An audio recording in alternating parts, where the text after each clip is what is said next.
मेरे प्रिय अजीजों, आप सबको प्रभु यीशु का प्यार भरा नमस्कार। CLFA के इस यूथ कैंप में आप सबका स्वागत है। मैं आशा करता हूं कि आप सब प्रभु में खुश हैं और आज के इस वचन आप सबको आशीष का एक कारण बनाएगा। मेरा नाम पास्टर जिमी जोसेफ है और मैं मुंबई शहर से हूं। शायद आप लोगों ने मुझे पहले भी देखा होगा और मैं आशा करता हूं कि आज के इस सेशन के बाद आप सब लोग प्रभु में एकदम स्ट्रॉन्ग एंड माइटी रहेंगे। आइए हम एक प्रार्थना करें वचन में जाने से पहले। प्यारे पिता परमेश्वर, मैं आपका धन्यवाद करना चाहूंगा मेरे इन अजीजों के लिए। प्रभु जी, प्रभु यीशु के नाम से मैं प्रार्थना करता हूं कि आप इनके जीवनों में बड़े से बड़े कार्य करना। आज इस विषय के ऊपर हम बात करने जा रहे हैं। परमेश्वर, पवित्र आत्मा आपकी सामर्थ यहाँ पर उतर आए और हर एक को भय और शैतान के चंगुल से दूर कीजिए और हमें आपका अनुग्रह से भरिए। प्रभु जी, वचन बात करने के लिए मेरी सहायता करना प्रभु। हिंदी में खास तौर से मेरी मदद करना। और आदर महिमा आपको देंगे। इस प्रार्थना को यीशु के नाम से मांगते हैं, आमीन। दोस्तों, जैसा आप मुझे देख रहे हैं, मेरे लिए दुआ कीजिए, क्योंकि मैं अक्सर हिंदी तो वैसा ज़्यादा बात नहीं करता हूँ, पर हमें जो ट्रांसलेशन को समय को सीमित करने के लिए हम हिंदी में बात कर रहे हैं। और मैं आशा करता हूँ कि अगर कुछ गलती हो गया तो आप लोग माफ़ कर देना। और आप सब बहुत अच्छे मित्र लोग हैं, उसके लिए मैं आप सबको धन्यवाद करना चाहूँगा। आज जो हमारे सामने विषय है वो ये है कि हम डर का सामना कैसा करें। Fear of missing out on a life due to lockdown. आज आप देख रहे हैं ये जो लॉकडाउन है ये हर जगह पे है।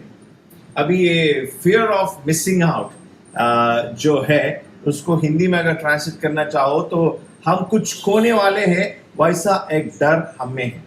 और मैं इसके बारे में रिसर्च कर रहा था और मैंने पाया कि अभी ये फियर ऑफ मिसिंग आउट जो है वो रोमो में हो गया, और अभी ये रोमो को कैसा ट्रांसलेट करेंगे। Anyway, I will explain it to you. CLFA में हमारा एक भाई है जिसका नाम है थॉमस, और उन्होंने मुझे पिछले दिन फोन किया था और हम बात कर रहे थे। और उन्होंने एक चीज बताया कि वो हैदराबाद शहर में है और हैदराबाद में अभी लॉकडाउन बहुत सीमित हो गया है। बॉम्बे में तो अभी भी बहुत सख्त है, पर हैदराबाद में उनका जो सब चीज खुला है। और वो कह रहे थे कि हैदराबाद में उनको अब्राहमिक फूड मिलता है, बीफ वो खा सकते हैं। और जब उसने फोन किया है वो उस दिन उनका वाइफ का बर्थडे भी था। और फियर ऑफ मिसिंग आउट ये होता है कि मुझे बहुत बेचैनी हो रही है कि मुझे यहाँ पर वो खाने को नहीं मिल रहा है और वहां पर वो खा रहा है और वो चीज मुझे ज्यादा खा लेता है। So that is one of the explanation of fear of missing out. अभी जो रोमो हो गया है वो ये है कि दुनिया के हर जगह में लॉकडाउन हो गया है और इस लॉकडाउन के कारण कोई कुछ नहीं कर पा रहा है। वो सुन के मुझे एक आश्वासन मिल रहा है कि हाँ, मुझे भी नहीं हो रहा है, उसको भी नहीं हो रहा है। सो दुनिया जो है अलग अलग चीजों में जा रहा है। वो एक इट्स जस्ट टू आपको इस चीज को समझाने के लिए था।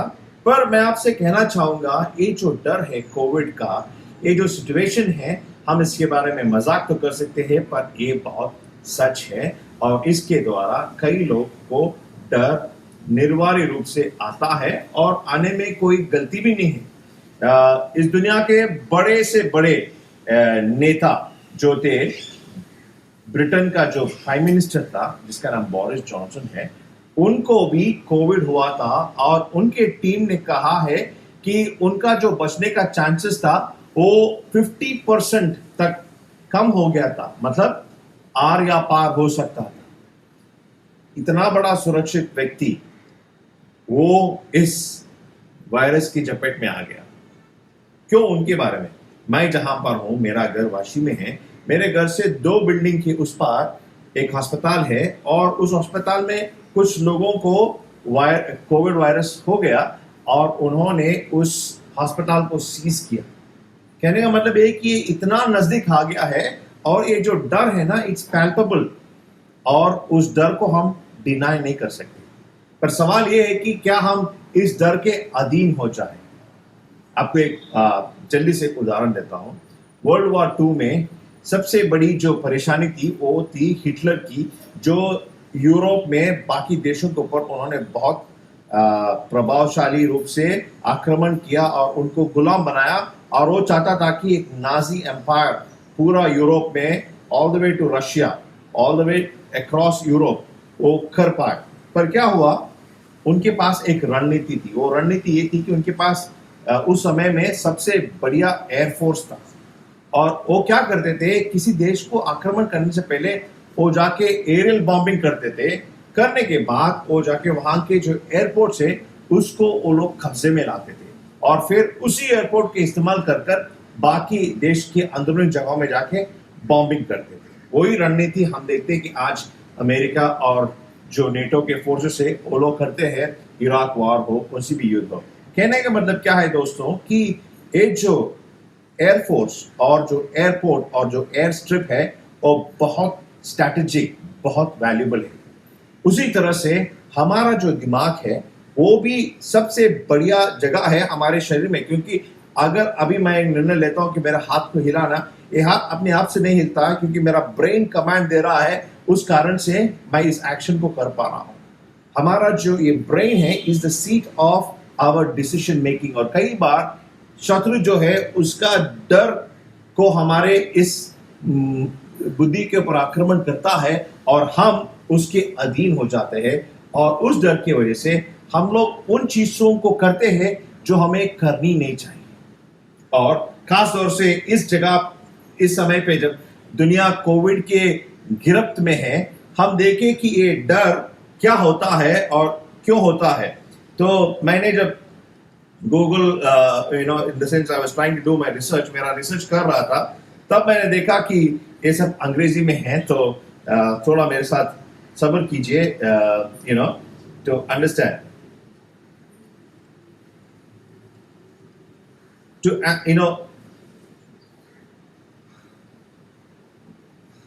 कई बार डर एक ऐसा चीज, इमोशन है जो हमें एक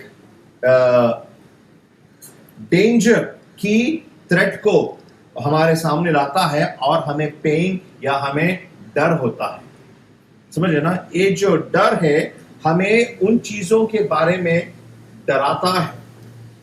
अभी देखिए, ये जो डर है वो वास्तविक है, और इस डर के द्वारा हम लोग उस डर के चंगुल में आ जाते हैं। मैं आपसे कहना चाहूंगा कि ये जो डर है हमें इसके कारण क्या होता है। डर हमें कई बार उन चीजों के अंदर लपेट लेता है और हमें बाहर आने नहीं देता। दुनिया में देखिए, सलमान खान ने कहा है कि डर के आगे जीत होता है अगर आप माउंटेन ड्यू पियो। तो कई लोगों ने माउंटेन ड्यू पी के देखा, पर उनका डर तो नहीं गया, पर कुछ लोगों का पेट साफ हो गया। तो वो जो है वो डर को निकालता नहीं है। ओके, आप ध्यान दीजिए, हम देखते हैं कि ये जो आज के समय में हमारे जो जवान लोग हैं, इन चीजों को देखते हैं कि क्या हो रहा है उनके डर के इस माहौल, और ये डर क्यों उनके जीवन में ज्यादा असर कर रहा है। कई बार क्या होता है कि लोग जो है एग्जाम्स के चपेट में आते हैं। मुझे पता है, मेरा अच्छे दोस्त है, उनसे मैं बात कर रहा था और वो कह रहा था कि हमारी बचपन में जो आशा थी वो आज हमारे बच्चों के जीवन में पूरे होते हुए देख पा रहे हैं। क्यों? क्योंकि हम जब पढ़ते थे हमारी आशा थी कि स्कूल इतना दिन बंद हो जाए। अभी तो कितना 40 दिन हो गया है। ऑफ कोर्स ये समर वेकेशन में आया है, फिर भी स्कूल जो है बंद हो गए थे मार्च के महीने में। हमें आशा थी कि अरे ये हमारे समय में क्यों नहीं हुआ। पर जोक्स अपार्ट, एग्जाम जो है बहुत डरावनी चीज है कि नहीं। और कई लोग क्या है, इस एग्जाम के लिए पढ़ते हैं, दिन रात पढ़ते हैं, कोशिश करते हैं कि एग्जाम में अच्छा मार्क लाए, और अभी वो एग्जाम ही नहीं है। तो ये डर है कि मेरा ये इतना जो मैंने पढ़ा ये क्या होगा, फिर से एग्जाम आएगा, फिर से पढ़ना पड़ेगा। दिस डर जो है ये वास्तव में कठिन है। इसके साथ जो है एग्जाम का रिजल्ट, कुछ लोगों ने परीक्षा दिया है और रिजल्ट गायब है, तो अंदर ही अंदर टेंशन गायब है। मैं आपको एक मेरी अपनी कहानी सुनाता हूँ। मैं जब 6th क्लास में था तो हमारे स्कूल में क्या होता था, 6th क्लास के बच्चों को इधर बिठाते थे और 7th क्लास के बच्चों को इधर बिठाते थे और हमारा एग्जाम होता था। और मेरा जो बगल में बैठा था वो मेरा अच्छा दोस्त बन गया और बायोलॉजी के पेपर में हम लोग इतने गप्पे मारते गए कि हम लोगों ने हमारा पेपर लिख दिया और नाड़ा बांध के टीचर के पास पहुंचा दिया। जब रिजल्ट आया टीचर ने मुझे उसके पास बुलाया और मेरा कान पे मस्त एक झटका दिया और बोला, तेरे को पता है तूने कौन सा क्लास का एग्जाम लिखा? तू कौन से क्लास में? बोला 6th क्लास। तो ये क्या है? तो वो जो सेकंड पेपर होता था ना, जो जो टीचर देते थे, फिल इन द ब्लैंक्स करना था, कुछ ड्राइंग करना पड़ता था। वो सेकंड पेपर क्या हुआ, हमारे बातचीत के बीच में मेरा 6th क्लास का वो मेरा दोस्त ने लिख दिया जो 7th क्लास में है, और उसका 7th क्लास का पेपर मैंने 6th क्लास में मैं जो हूँ वो मैंने लिखा। दिलचस्प बात यह है, मेरा टीचर ने मेरे बारे में एक कमेंट किया कि तू कौन सा भी एग्जाम लिख सकता। और मैं कहना चाहूंगा, हाँ सही है, मुझे आप कौन सा भी एग्जाम है दे दीजिए, मैं लिख दूंगा, मुझे उसका रिजल्ट नहीं चाहिए। Result I don't want, I can write any exams, but those of us who have really worked hard, जिन्होंने बहुत मेहनत किया है अपने इस परीक्षा के लिए, आप शायद उस एग्जाम के रिजल्ट को देखने के लिए बहुत इच्छुक है और ये डर आप में होगा। दूसरा है कि करियर, कई लोगों के अंदर एक डर है कि स्पेशली जो फाइनल ईयर्स में है, उनका करियर क्या होगा। This is a very important thing कि आप पढ़ के बाहर निकलते हैं, एजुकेशन लोन लिया है, माँ बाप ने बहुत मेहनत करके आपको पढ़ाया है और आपकी आशा है कि मैं जाऊंगा और दुनिया को कुछ दिखाऊंगा। अरे अब क्या है, सब कुछ बंद पड़ा है। कई बार हमें इन चीजों से बहुत हर्ट होता है, ऊपर से डर भी होता है कि आगे कैसा हम इसको निपट पाएंगे। प्लेसमेंट्स, क्योंकि कैंपस में इंटरव्यू होता है, बाद में प्लेसमेंट होता है, अभी तो कैंपस ही बंद है, तो कहाँ का प्लेसमेंट होगा? ये सब जो है वास्तव में एक बड़ी परेशानी की एक सामना है। दूसरा है कि हम दोस्तों को मिस करते हैं। कहा जाता है कि आज के इस जवान पीढ़ी में ऐसा है, शायद उस टाइम पे मेरे बचपन में भी यही था कि ये जो स्कूल में जाना, कॉलेज में जाना, एक ऐसा समय था कि हम जो है हमारे दोस्तों के साथ एक बढ़िया टाइम मिलता था। घर से कैसा भी भागो, पूरा दिन बाहर ही रहो, सिर्फ शाम में आओ, खाओ पियो सो जाओ। बाकी हमारी जो पहचान थी वो हमारी दोस्ती थी, और दोस्तों की पहचान ऐसा होती थी कि हम लोग मस्ती करते थे, और अभी वो सब खत्म हो गया है। पूरा दिन माँ बाप का ताना सुनना, it is becoming really hard. कई लोग ऐसा डरते हैं कि मैं कल कैसा फेस करूं, देयर इज नो होप, ये लॉकडाउन कब खत्म होगा, ये कोरोना कब खत्म होगा, ये मित्रों कब खत्म होगा, right? But it doesn't seem to be going. एक और विषय जो हम देखते हैं कि हमारी जो इस परिस्थिति के कारण हम अपने आप को एक जेल में बंधे हुए जैसा एक अनुभव, और मैं आपसे कहना चाहूंगा ये आपकी अनुभव ही नहीं, हम सब की अनुभव इसी समान है, जहां पर हम इस बंधन में जकड़े हुए दिखते हैं। मैं आपको कुछ चीजों की जानकारी देना चाहूंगा। दोस्तों, आइज़ाया चैप्टर 40 में हम देखते हैं, आइज़ाया 40 वर्स 31, इंग्लिश में मैं पढ़ता हूं। It says, but those who wait on the Lord, those who trust in the Lord, but those who wait for the Lord shall renew their strength. They shall mount up with wings like eagles. They shall run and not be weary. They shall walk and not faint. अब देखिए मेरे दोस्तों, पूरा दुनिया जो है lockdown में है, पर कभी भी इस बात को समझ लीजिए कि हम इस परिस्थिति को दो रीति से ले सकते हैं। एक, हम डर के, खिड़खिड़ा के एकदम इसको हेट करते हुए जा सकते हैं, इसका कोई फायदा नहीं होगा। दूसरा है कि हम इस बात को समझ ले कि ये जो समय है मुझे प्रभु ने दिया है, मैं वेट करूंगा।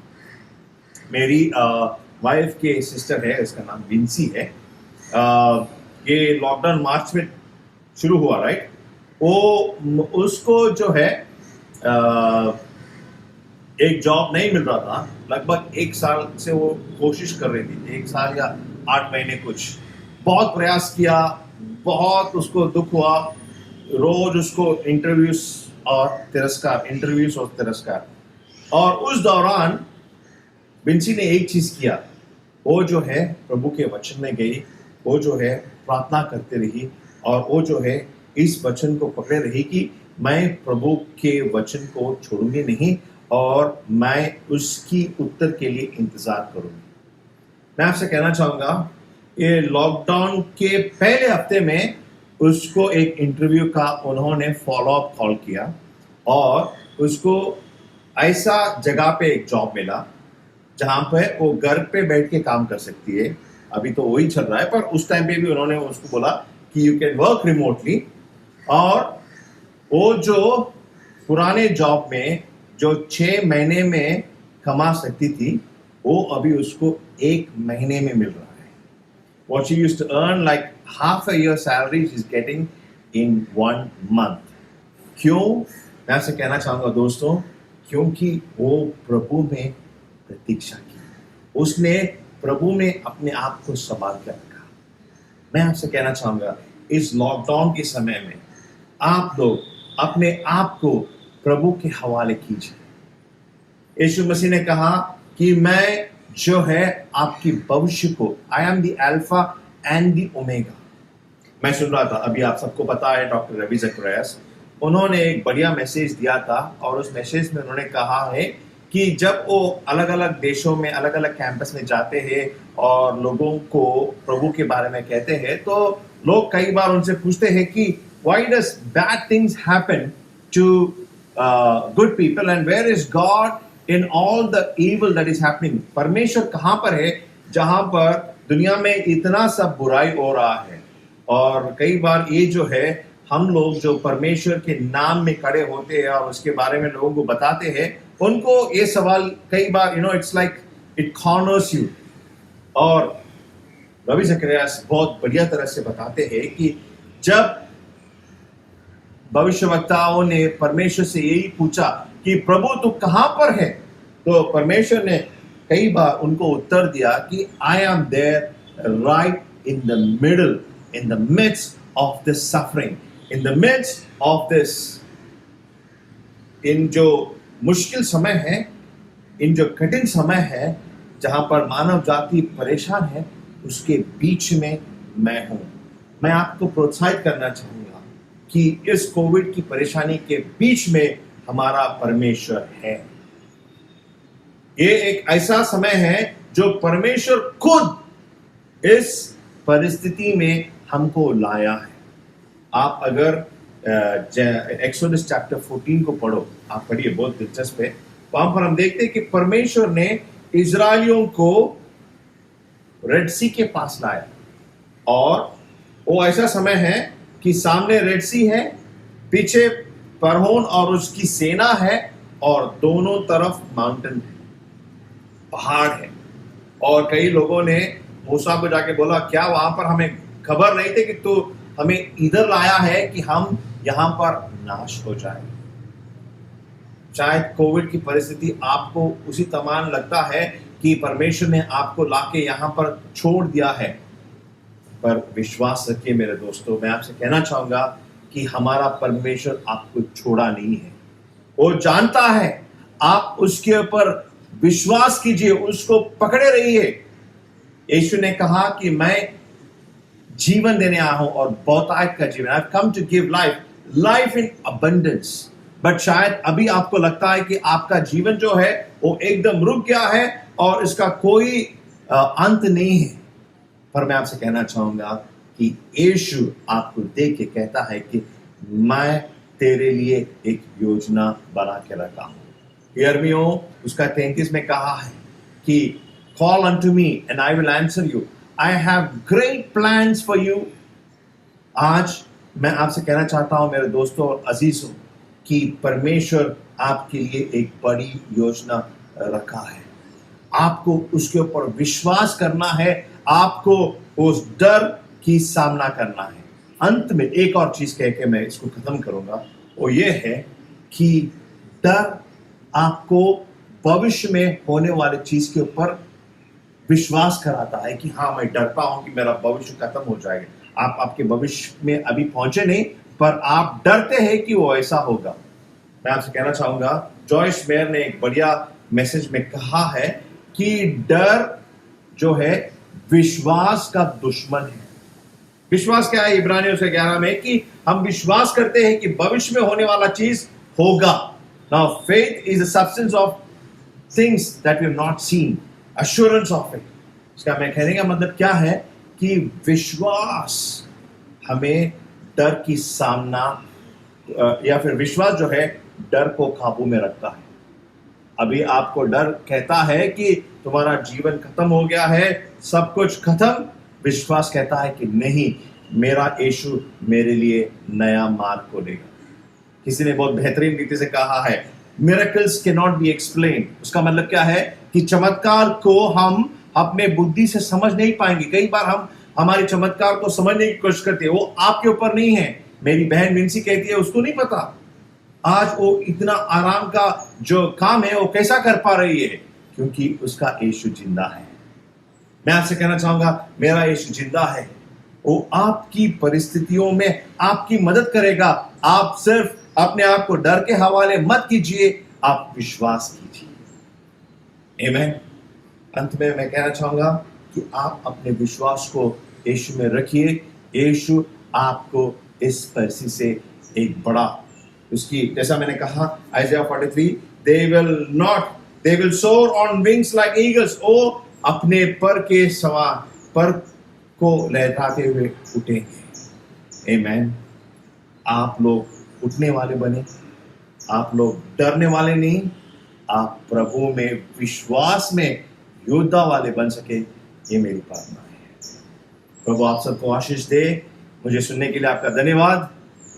Thank you.